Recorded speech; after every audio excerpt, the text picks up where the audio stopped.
tele moje predstavitve, prispevka, ki nosi v bistvu naslov Položaj filmske kritičarke v slovenskem prostoru. Zdaj v bistvu ta razmislek je bil zame na nek način kar nekako težek, ker sem iskala kar nekaj časa neko izhodiščno točko, na katero bi v bistvu nekako obesila svoje razmišljanje. Pa sem se odločila, da bo to kar neka taka zelo subjektivna in hkrati enkratna pozicija izjavljanja. Zdaj, zakaj subjektivna? V bistvu zato, ker nekako redko na, bom rekla, položaj razmisleka postavljam sebe, svoje delo, svoj jezik, hkrati pa pač enkratno zato, ker se zelo konkretno želim umestiti v ta čas in ta prostor, torej v bistvu predstaviti enega od možnih pogledov, pač eno od možnih zgodb filmske kritike v slovenskem prostoru. Zdaj za začetek sem izhajala v bistvu čisto iz nekega preprostega opazovanja, tako kdo sploh so filmski kritiki. In v bistvu, kar je zaznati, je to, da večinoma smo filmski kritiki, filmske kritičarke precej mladi. Stari nekje tam okoli 30 let, ker kasneje se zdi, da nekako življenje in potrebe vsakdana enostavno pač odnesejo to možnost, da bi lahko vztrajali v poklicu filmske kritičarke, razen pač redkih izjem. Seveda Matej Štefančič junior je tukaj v bistvu pravzaprav znamka, ki nekako kraljuje, kaže skoraj 30 let na tej sceni. Po drugi strani, recimo Matic Majcen je tudi en tak primer, piše za v bistvu Večer, ampak njegova zgodba je pa zanimiva. V enem od intervjujev je v bistvu rekel, da se je eksplicitno odločil, da bo nekako spremenil ton svojih filmskih kritik in šel v bolj neko poljudno smer pisanja, pač za časopis Večer. Tako da v bistvu s tem nekak položajem je tudi zvezan nek prostor, pač ki lahko objavljamo filmske kritike. V Sloveniji sta temu namenjeni v bistvu dve strokovni reviji. Ena od njih je revija Ekran, ki bo v bistvu v naslednjem letu praznovala 60. obletnico, hkrati gre za najstarejšo filmsko televizijsko revijo na balkanskem področju. Druga je pa revija Kino, ki se pa v bistvu ukvarja z bolj teoretsko poglobljenimi premisleki, daljšimi esejističnimi pač naslavljanji filma, ampak izhaja žal samo dvakrat letno. Torej, v bistvu je slovenski nekak najpogostejši tip filmske kritike ta popularni, poljudni tip, ki ga srečujemo v dnevnem časopisju, recimo Dnevnik, Delo, potem tednik Mladina, Večer, ampak niti tam se v bistvu filmske kritike ne pojavljajo na dnevni ravni. Ker sem prebirala neke starejše intervjuje iz leta 2007, ki so bili pripravljeni z takrat delujočimi filmskimi kritiki za revijo Ekran, se mi je zdelo zanimivo, da je kar nekaj vprašanih izpostavilo, da se mi zdi, da je eden od glavnih pogojev, da samega sebe lahko imenuješ filmski kritik, to, da objavljaš pač tedensko ali pa dnevno filmske kritike, ampak čisto zaradi pač neke konstelacije prostora v Sloveniji je to za večino nekih ljudi, ki si pravimo filmska kritičarka, filmski kritik pač nemogoče. Seveda obstajajo po drugi strani spletni novičarski portali, kot je na primer MMC, kjer se precej pogosto pojavljajo tudi filmske kritike, vendarle pa so te bliže mogoče nekemu v bistvu novinarskemu žanru in ne toliko nekim takim bolj poglobljenim ali pa v sam filmski medij usmerjenih več premislekov. Zanimivo je pa recimo opazovati, da spletni portal 24ur.com, ki je najbolj obiskani pač portal novičarski v Sloveniji, niti nima rubrike Kultura, ampak ima rubriko Zabava in tam najdemo šele pač neke novice o filmu, tako da to v bistvu veliko pove o nekem popularnem dojemanju v bistvu filma. K tej točki bi se še vrnila, bi pa izpostavila, da ravno zaradi tega se mi zdi res pomembno, da obstajajo oddaje, kot so na nacionalnem radiju in televiziji oddaje Gremo v kino ali pa oddaje 8. dan, kot vemo, so tudi te stalno ogrožene. Pač zdaj potekajo spet boji za neko prestrukturiranje programa na nacionalni televiziji. Hkrati pa tudi tukaj po mojem pomembno vlogo igra Radio Študent, z oddajo Temna zvezda, ki že nekaj desetletij v bistvu postavlja prostor razmisleka namenjen filmski zgodovini in filmski teoriji, kar je pač v slovenskem prostoru precej redko. Po drugi strani pa, bi si rekli, internet. Internet ponuja neskončno možnosti na nek način objave, ker pač ni, oziroma je uredniška politika, če že je, lahko precej drugačna, oziroma lahko si kar ti sam urednik svojega bloga, ampak nikoli v našem prostoru ni prišlo do nekega tako razcveta, ne vlogov, v bistvu razen nekaterih takih minornih poskusov, ki so se v bistvu dosti hitro končali. Tako da ta amaterski del se mogoče bolj zanimivo skoncentrira okoli 2 podcastov, ki jih imamo, Film Flow in Obod, ki se pa obadva v takem zanimivem prepletu v bistvu ljubiteljev filma in nekih strokovnih sodelavcev, filmskih kritikov, kritičark, v bistvu ukvarjajo na eni strani žanrskim filmom, na drugi strani, to je recimo podcast Obod, na drugi strani pa Film Flow s predstavitvijo v bistvu, oziroma poskusom popularizacije filmskega jezika v pač kontekstu popularnega, predvsem hollywoodskega filma. In zdaj na tej točki bi se v bistvu lahko premaknila naprej k problemu razumevanja filma. Že včeraj sem v bistvu omenila, da se mi zdi eden glavnih problemov to, da je film razumljen kot umetnost, ampak film je v bistvu razumljen, oziroma bi moral biti razumljen tudi kot industrija, torej zabavna industrija. In v bistvu v tej dvojnosti sploh neko pač splošna javnost v bistvu film težko misli, ker tudi ko pogledamo v bistvu, če že o hollywoodskem filmu lažje razmišljamo kot industriji, v bistvu ta del nekako kar izpade, ko pomislimo na neko art, umetniško produkcijo, tudi pač recimo evropskih filmov, ker tudi te so na nek način pač neko štancanje, ki je pravzaprav podobno nesvobodno, kot lahko pač hollywoodski kapital, pač ukalupi film, tudi pač razni razpisi lahko dosti hitro pač nekako prirežejo krila.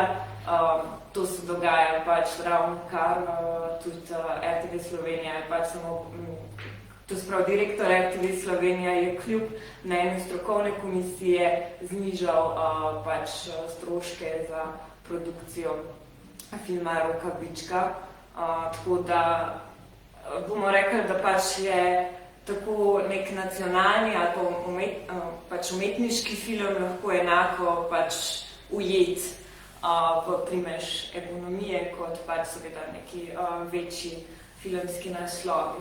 In zdaj, zakaj vse to govorim? Zato, ker v bistvu se mi zdi, da je naloga filmske kritičarke razkrivati obe te dve plati filma. Zdaj vemo, da se je tudi v bistvu borba za razumevanje filma kot umetnosti, da to ni bilo samoumevno, kaj je Cinema, ki je začel izhajati leta 1951, je v bistvu z ekipo pač teoretikov, kritikov, ki se poznajo postali tudi ustvarjalci, sploh vzpostavil idejo avtorske politike in v bistvu razvijal vejo cinefilije, ki je v našem prostoru prevladovala z nastankom revije Ekran v 60-ih letih.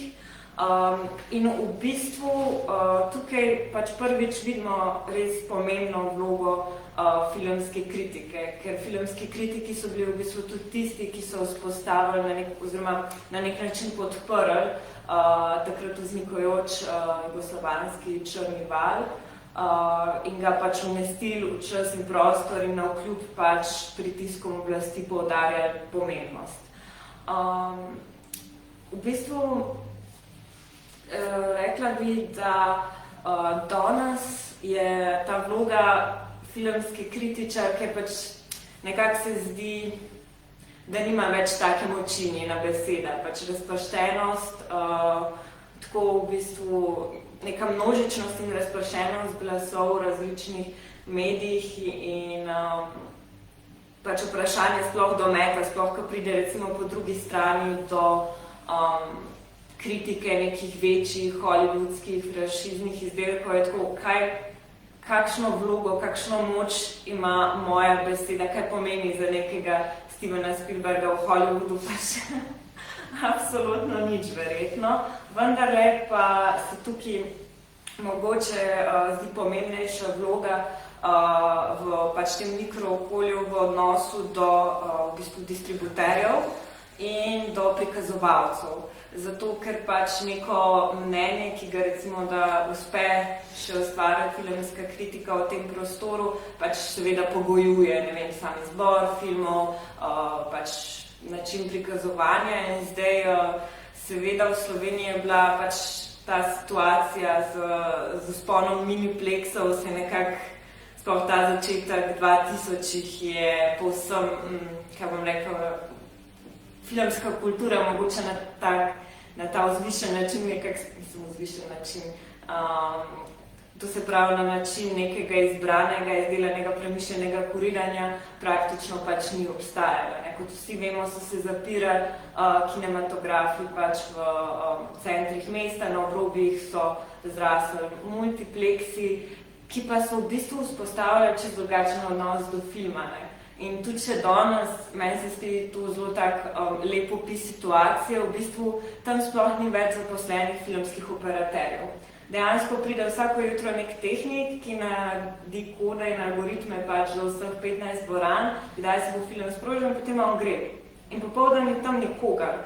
Mogoče kdo na neki dislocirani lokaciji nadzoruje pač 5 multipleksov in pač na hitro kaj vtipka, če je treba, ampak v bistvu ta neka odsotnost te vezi pač z dejanske telesnega stika z medijem se mi zdi, da dost nakazuje, kam lahko zdrkne v bistvu, oziroma zdrsne ta nekak filmska kultura. No? In tukaj igra pa pač seveda pomembno vlogo ustanovitev Art kinomreže Slovenije, torej ta je bila ustanovljena leta 2010, ki v pač 28 slovenskih mestih nekako poskuša gojiti, bom rekla, malo bolj cinefilski odnos do filma. Ampak tukaj pa potem nastopi mogoče filmska kritičarka lahko v neki drugi vlogi. Če je v bistvu ta vloga v kontekstu nekih multipleksov mogoče k večjemu lahko promotorska oziroma lahko zelo hiter pač distributerji ali prikazovalci celo tekste filmske kritičarke izkoristijo za ta namen. Recimo vse vemo, ker se naredi trailer filma, pa se pol izreže ali pa recimo nekateri kinematografi poberejo pač izjave raznih filmskih kritikov, pač našega prostora, kot utemeljitelj, ja, pejte gledati, ne? Ampak sej v bistvu kdo plača za to našo misel, ki nam jo poberejo in s katero privabljajo ljudi v kino, pač ne. Tako da v bistvu, če je to ena nevarnost, kam lahko nekako, ali pa ena od možnih vlog filmske kritičarke, je pa druga v bistvu vloga nekako pedagoške narave.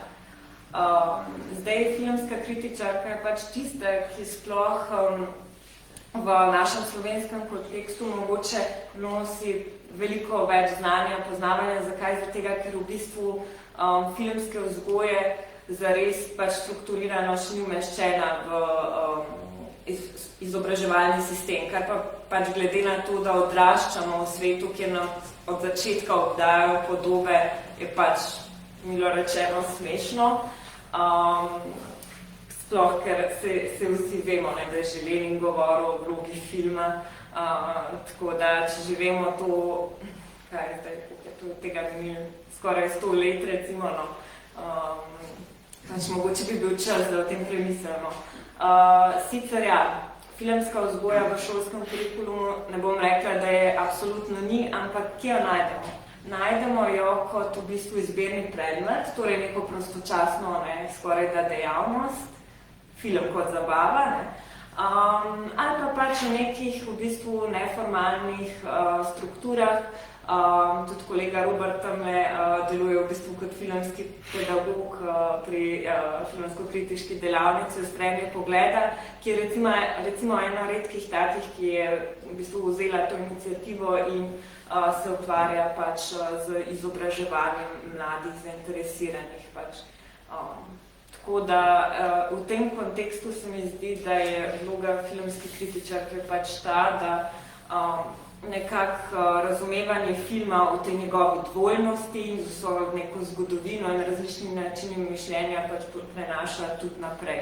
Ker se mi zdi, da če bomo pač imeli če bomo pač ustvarjali okolje filmske kulture, bojo v bistvu tudi vloga filmske kritičarke, dejansko bi lahko imel dialog.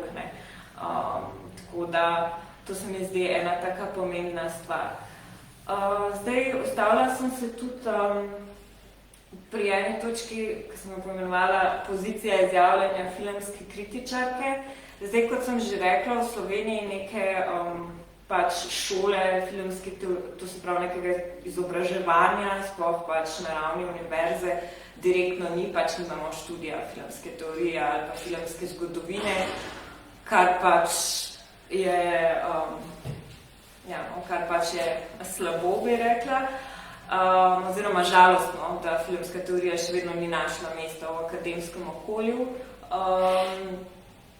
Tako da je nekako filmska kritičarka prepuščena, bom rekla, lastni volji, naključju in pač ljubezni, ki jo žene, malo idealistično, ampak vseeno neki ljubezni, ki jo žene v raziskovanje filma in filmske zgodovine.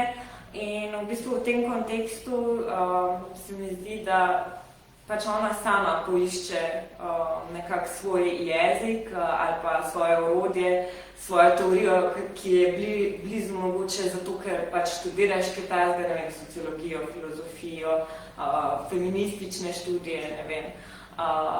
Tako da bi rekla, da trenutno pač lahko spremljamo precej raznovrstne glasove. Če smo imeli recimo v preteklosti bolj nekako usmerjene linije 60-70 avtorska teorija, potem pride pač, ne vem, težina psihoanalize, ki je nekako motor filmskega diskurza v 90-ih, mlajša generacija pripelje v bistvu bolj ta anglosaksonski način razumevanja, pisanja filmske kritike. Se mi pa zdi, da je naš čas res ko. Najdeš mnogo raznovrstnih glasov, ampak kar jaz opažam kot neko mogoče težavo ali pa neko tako nevarnost, se mi zdi, da je mišljenje filma pač zelo hitro zdrsne pod pač neke druge diskurze, lahko postane pač čist psihoanalitična razčlenitev filma, lahko neka sociološka, absolutno sociološka, filozofska, se nič hudega. Ampak kar se mi zdi tukaj problem je to, da se včasih pozabimo vprašati, kaj je tisto, kar pač misli film in samo film lahko misli. To se pravi, kaj je pač bistvo filmskega medija in kako se kaže, kako to vidimo v vsakem posameznem filmu. Ker sicer, če ne razmišljamo oziroma če ne pišemo v filmu na ta način, potem je lahko filmska kritika enaka literarni kritiki ali pa kritiki poezije. Tako da to se mi zdi ena od točk, se stalno moram tudi sama opozarjati, pač, kadar pišem filmsko kritiko. Zdaj, mogoče naslednje vprašanje, ki se mi je zastavil, je pravzaprav vprašanje, za koga pišemo, na katerega sem v bistvu že odgovorila prej z razmisleki o pač pomenu vlogi filmske vzgoje ali pa nekih teh promocijskih dejavnikih.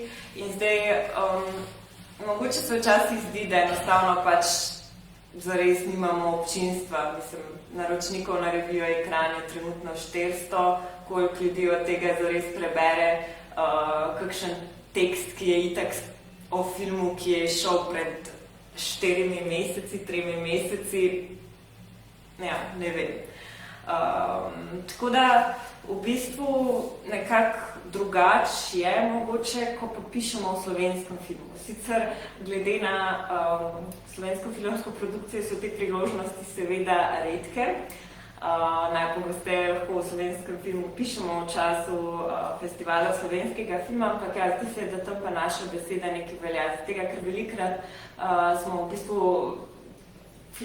velikrat smo filmski kritiki edini, pač slovenski filmski kritiki, ki sploh vidimo ta film. In zdaj tukaj pa v bistvu pridemo do enega zelo, po mojem, velikega problema slovenske filmske kritike in slovenskega filma, kar je dostopnost slovenskega filma. Ker večinoma imajo zelo kratko življenjsko dobo. Pač pridejo na festival in potem redki, nekateri pridejo tudi v redno distribucijo, kjer redko kateri filmi zdržijo več od 14 dni. Potem pa enostavno zginejo. Dobro, če so RTV produkcija, se pojavljajo morda na RTV-ju, sicer pa ostanejo nekje tam in jih praktično zelo težko dobimo za pogledati, ne? Kljub digitalni dobi in samo temu pač producenti niti nimajo navade, da bi pač dali recimo filme za najem na neko platformo, kot je na primer Vimeo, kjer pogosto sicer najdemo lahko takole filme. Tako da,